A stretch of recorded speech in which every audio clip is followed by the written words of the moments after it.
the AdBlue feed pipe is leaking, right? So I'm going to pulling the new one in. I'll show you how to do it, right? So you lift up here, you'll find this connector. This is the brand new one fitted, and you'll see all the crust everywhere. Just get water and wash it down if you're finding a lot of AdBlue buildup. I'll put a picture in from what it looked like previously. I tried to repair it with using a 2-part epoxy, and then that leaked, and then I tried to put some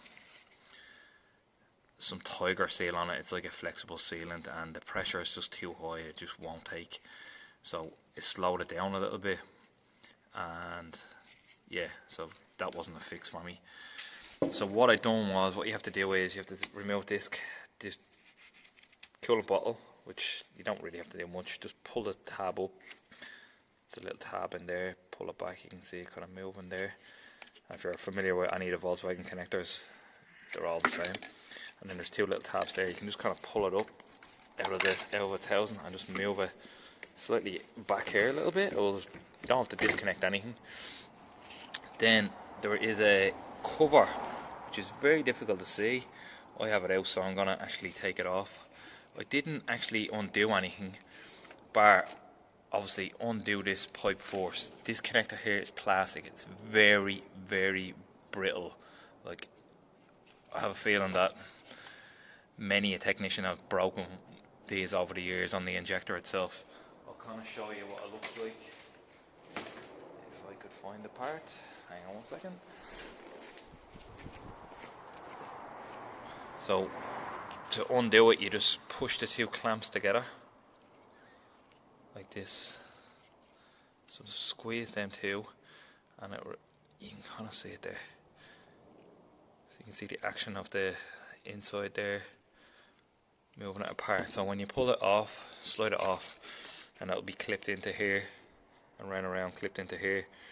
And then you have to remove these 2. I'll just take this out and show you first.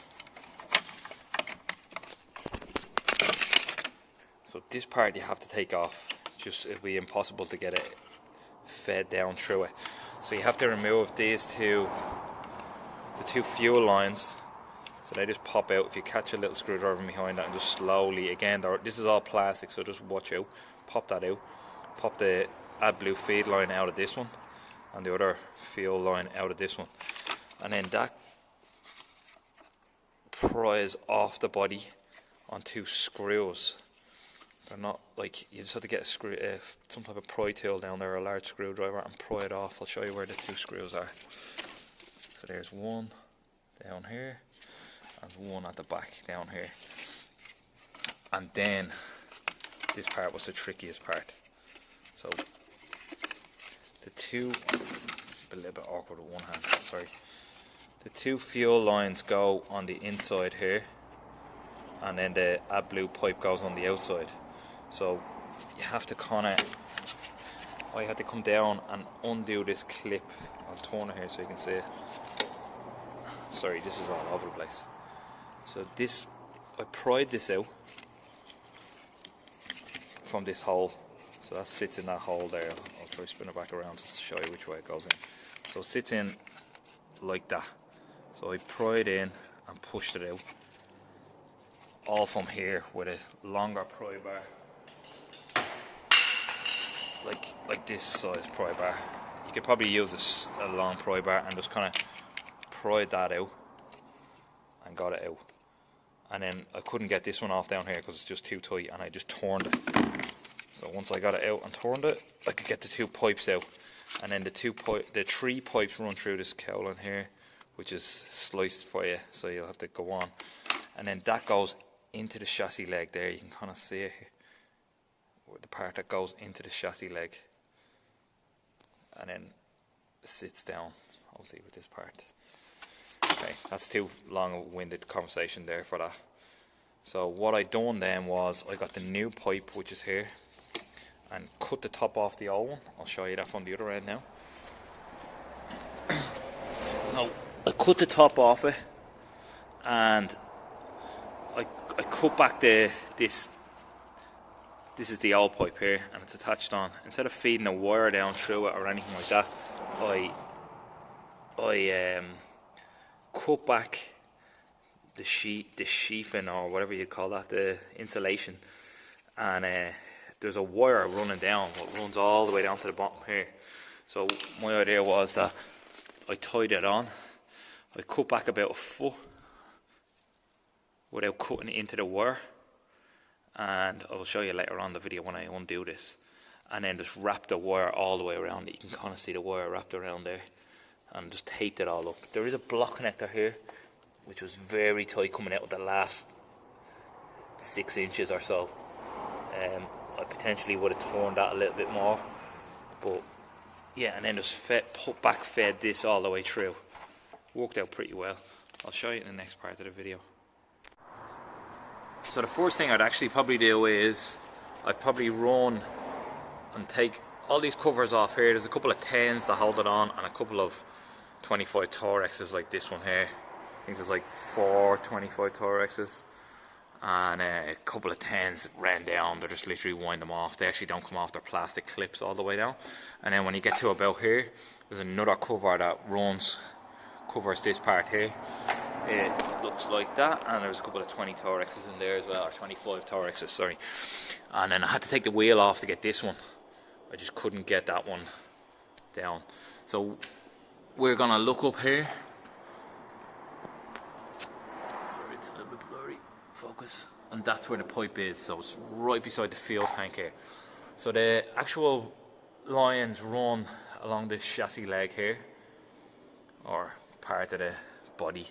It comes down here, so you don't really need to take all the covers down, but you do. Okay. So pop this down. This holds this is the new pipe fed. I'll show you that in 1 second. So it's just a clip on either side.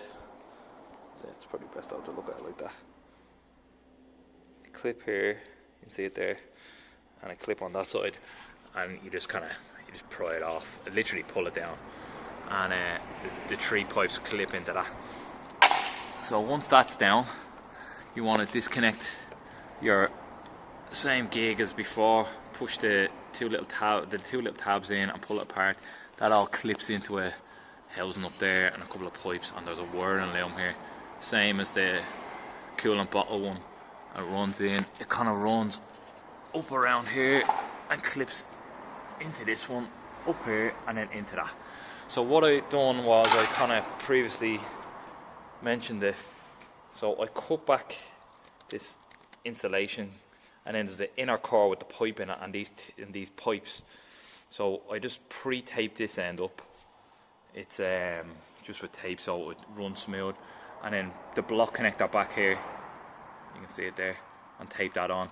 That was actually quite tight coming out of this hole, so maybe leave it a little bit looser so you can turn it a little bit. So see the way I have it kind of run that way? I'd probably turn it a little bit more to the side.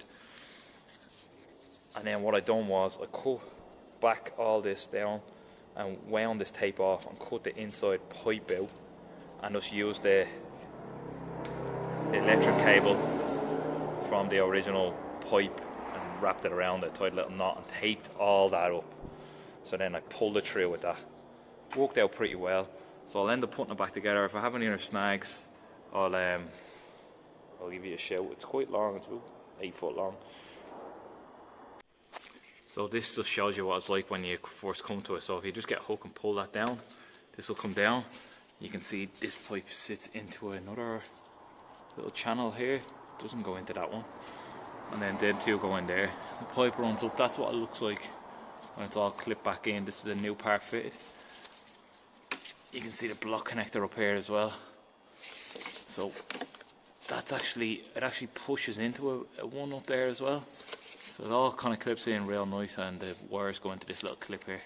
Sorry, it's an absolute terrible video. But yeah, you kind of get the idea now. So this is like torture trying to get this back on. The little clip I torn down there earlier, I took that off, and I had to take the 2 fuel lines off as well. I couldn't get that connector apart, so I just popped it off there. You're probably better off. I got this one off pretty handy, but these just pull off with this clip here. And obviously the standard Volkswagen, but you could also take it off here if you need it. So I pushed the the two of them through this hole here, or through the slip in from the previous part of the video, and then push that clip on. So I'm hoping that will work. Just wanted to show you that. So you can get your hand down there to get the clip on. Once the clip is on, these can be pulled up then. So I'm going to try. You can see where it has to go down into the hole down there.